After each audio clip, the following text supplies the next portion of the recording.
Kita bahas soal pertama. Anda merupakan guru yang hendak melaksanakan pembelajaran di laboratorium minggu depan. Rencananya, Anda akan menugaskan siswa untuk membedah, mengamati, dan menggambar organ dalam hewan pengerat. Saat rencana ini disampaikan, beberapa siswa merasa terganggu dan menganggap tindakan tersebut tidak etis. Tindakan yang akan Anda lakukan adalah: sebelum kita lanjut ke pembahasan, kakak bisa menjeda video ini sementara waktu jika kakak ingin mencoba mengerjakan soal ini sendiri terlebih dahulu. Kita lihat opsi jawaban yang tersedia. Pada opsi A, berdiskusi tentang etika penggunaan binatang dalam penelitian. Jawaban ini tepat, karena dengan berdiskusi, guru akan memahami perspektif siswa dan bisa memberikan edukasi yang komprehensif sebelum memutuskan untuk melaksanakan rencana atau mengubah rencana tersebut. Untuk belajar, mari kita lihat pembahasan dari opsi-opsi lainnya. Opsi B, mengganti jenis binatang yang akan diamati organ dalamnya. Jawaban ini kurang tepat karena tidak akan menyelesaikan masalah etika yang dipermasalahkan siswa. Opsi C, meminta maaf kepada siswa yang merasa terganggu, namun kegiatan tetap akan dilaksanakan. Jawaban ini kurang tepat karena jika Anda tetap melaksanakan kegiatan tanpa mengatasi kekhawatiran siswa, mungkin mereka merasa pendapat mereka tidak didengar atau diabaikan. Opsi D, mengganti kegiatan tersebut dengan kegiatan membaca dan menyimak video yang relevan. Jawaban ini kurang tepat karena jika tujuan pembelajaran memang mengharuskan pengamatan langsung, maka pilihan ini mungkin kurang opsional untuk pencapaian tujuan tersebut. Opsi E, mengganti binatang yang diamati dengan torso hewan. Jawaban ini juga bisa digunakan apabila setelah berdiskusi dengan siswa tetap merasa keberatan terhadap percobaan tersebut. Namun, langkah awal yang paling penting dan paling tepat adalah opsi A, yaitu berdiskusi untuk memahami perspektif siswa dan memberikan edukasi terhadap siswa. Kita lanjut membahas soal kedua. Selama 5 tahun terakhir, Anda adalah guru kelas tinggi.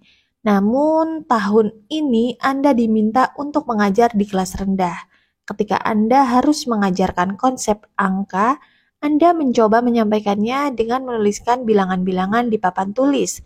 Namun, para peserta didik tampak tidak ada yang memperhatikan dan bermain sendiri.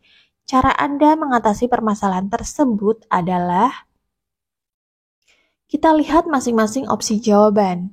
Opsi A, membuat satu set kartu angka dan meminta peserta didik untuk mengurutkannya. Jawaban ini cukup bagus, tetapi sebelum bisa mengurutkan, siswa kelas rendah perlu memahami konsep kuantitas yang direpresentasikan oleh angka itu sendiri. Opsi B, mengajak peserta didik untuk mencocokkan jumlah kancing dengan angka yang sesuai. Jawaban ini sangat efektif untuk kelas rendah karena siswa dapat melihat dan menyentuh jumlah objek yang sebenarnya, dalam hal ini kancing ya, lalu menghubungkannya langsung dengan simbol angka. Opsi C, berupaya untuk melakukan aktivitas bermain dan belajar meskipun belum begitu paham caranya. Jawaban ini kurang tepat karena melakukan sesuatu tanpa pemahaman yang jelas akan membuat kegiatan yang dilakukan kurang efektif. Opsi D, mencari ide tentang penyampaian materi matematika dengan konsep yang lebih menarik. Jawaban ini kurang efektif karena guru perlu solusi segera untuk situasi di kelas tersebut. Opsi E, meminta peserta didik untuk memperhatikan angka yang telah ditulis di papan tulis. Jawaban ini kurang tepat karena masalahnya bukan pada kemauan siswa untuk memperhatikan, melainkan pada metode penyampaian yang tidak sesuai dengan cara belajar mereka. Jadi, jawaban yang paling tepat adalah opsi B. Oke, sebelum kita lanjutkan ke soal selanjutnya, kami punya penawaran jika kakak ingin lebih fokus dalam belajar. Kami menyediakan bimbingan belajar untuk PPG Daljab, PPG Brajab, dan PPPK. Di dalam bimbel tersebut terdapat banyak fasilitas yang bisa memudahkan kakak dalam belajar, seperti kumpulan bocoran soal atau FR asli dari tes-tes sebelumnya dilengkapi pembahasan, Kemudian ada tryout CAT berbasis komputer, tentunya seperti tes asli dilengkapi dengan skor dan pembahasan.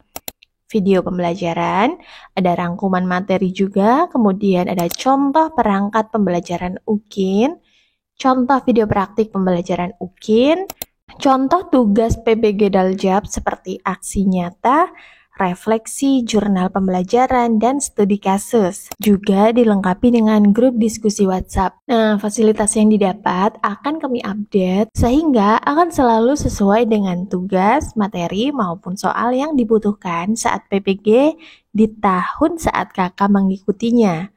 Untuk bergabung dengan bimbel kami tersebut, kakak bisa mengunjungi website www.ladida.id atau bimbel.ladida.id. Di website tersebut, kakak juga bisa sekaligus melihat testimoni dari para member dan biaya pendaftaran. Atau bisa langsung menghubungi nomor admin yang sudah kami cantumkan di layar. Dan khusus untuk followers saluran WhatsApp kami, bisa mendapatkan tryout gratis. Untuk link pendaftaran maupun link saluran WhatsApp juga sudah kami cantumkan di kolom deskripsi video ini. Oke, kita lanjut soal ketiga. Seorang guru melakukan pembelajaran di kelas agar membuat peserta didiknya mahir melakukan operasi penjumlahan dua bilangan bulat positif. Untuk mencapai harapan tersebut, guru melakukan pengelolaan kelas yang berpusat pada peserta didik. Pernyataan di bawah yang merupakan pengelolaan kelas yang berpusat pada peserta didik adalah, pada soal ini, konten materinya adalah tentang penjumlahan dua bilangan bulat positif. Sedangkan yang ditanyakan adalah kegiatan pembelajaran yang menerapkan pengelolaan kelas berpusat pada peserta didik. Jadi, yang perlu kita cari pada opsi jawaban adalah mana opsi jawaban yang pembelajarannya berpusat pada peserta didik. Kita cek masing-masing opsi jawaban. Opsi yang pertama, guru menjelaskan cara menjumlahkan dua bilangan positif. Tiap peserta didik diberikan soal menghitung penjumlahan dua bilangan bulat positif. Setiap peserta diminta untuk menyelesaikan soal yang diberikan. Setelah pekerjaan selesai, semua peserta didik diminta untuk mengumpulkan jawabannya. Jawaban pada opsi pertama ini kurang tepat karena terlihat pembelajarannya hanya berpusat pada guru sedangkan peserta didiknya pasif. Oke, kita lanjut pada opsi yang kedua, yaitu guru membagi peserta didik menjadi 5 kelompok. Tiap kelompok diberi soal menentukan operasi hitung dua bilangan bulat. Setiap kelompok diminta untuk berdiskusi dalam menyelesaikan soal yang diberikan. Setelah diskusi selesai, salah satu kelompok diminta untuk presentasi dan kelompok lainnya menanggapi. Terakhir, guru memberikan penguatan materi. Pada opsi kedua ini terlihat bahwa peserta didik aktif dengan berdiskusi, lalu melakukan presentasi dan kelompok lain menanggapi hasil presentasi kelompok yang maju ke depan. Jadi, proses pembelajaran pada opsi ini berpusat pada peserta didik. Opsi kedua ini merupakan jawaban yang tepat. Selanjutnya opsi ketiga, guru memberi latihan soal menghitung penjumlahan dua bilangan bulat positif. Semua peserta didik mengerjakan latihan. Semua peserta didik diminta untuk mengumpulkan hasil pekerjaannya. Pembelajaran pada jawaban ini tidak berpusat pada peserta didik, karena terlihat hanya gurunya yang aktif sehingga bukan termasuk jawaban yang dicari. Opsi keempat, guru membagi peserta didik menjadi 5 kelompok. Setiap kelompok diberi lembar kerja menghitung penjumlahan dua bilangan bulat positif. Setiap kelompok diminta untuk berdiskusi lembar kerja yang diberikan.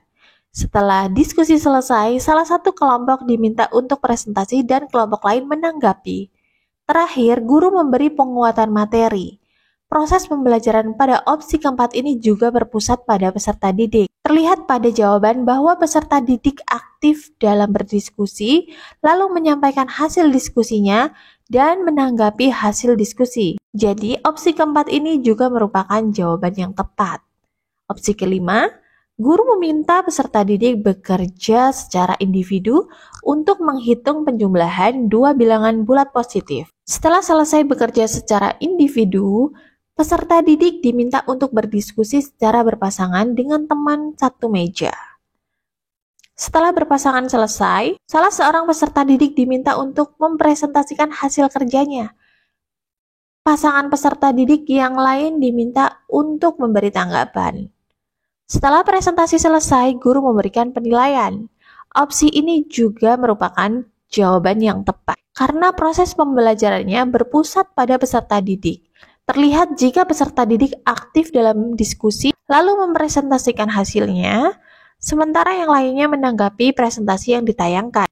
Kesimpulannya yaitu opsi jawaban yang merupakan pembelajaran berpusat pada peserta didik adalah opsi jawaban kedua, keempat, dan kelima. Kita lanjut soal keempat. Dalam mengerjakan numerasi kepada peserta didik, penting bagi guru untuk memperhatikan berbagai strategi pembelajaran yang dapat meningkatkan pemahaman mereka. Terdapat beberapa strategi yang dapat dilakukan guru dalam merancang pembelajaran yang efektif mengembangkan kemampuan numerasi.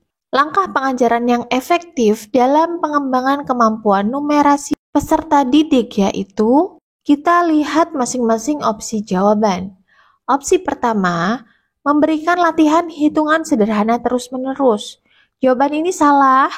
Latihan hitungan sederhana secara terus-menerus akan membuat peserta didik jenuh karena tidak ada variasi di dalam pembelajaran. Opsi kedua, memperkenalkan berbagai metode penyelesaian masalah matematika. Nah, jawaban ini benar. Numerasi bukan hanya tentang menghitung, tapi juga tentang memecahkan masalah.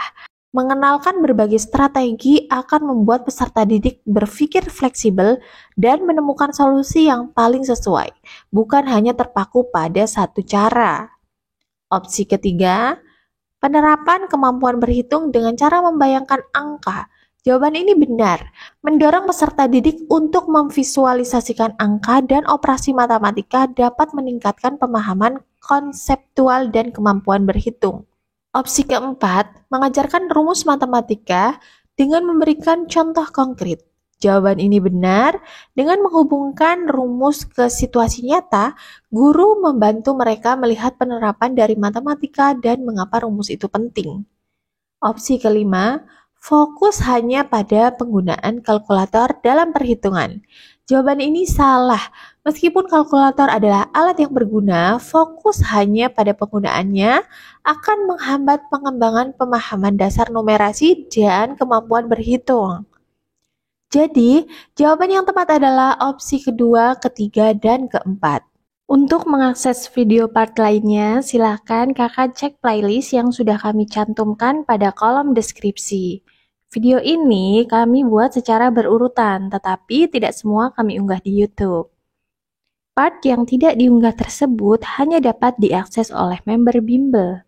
Jika kakak menghendaki untuk part selengkapnya, silakan bisa mendaftar bimbel kami melalui website atau nomor admin bimbel kami.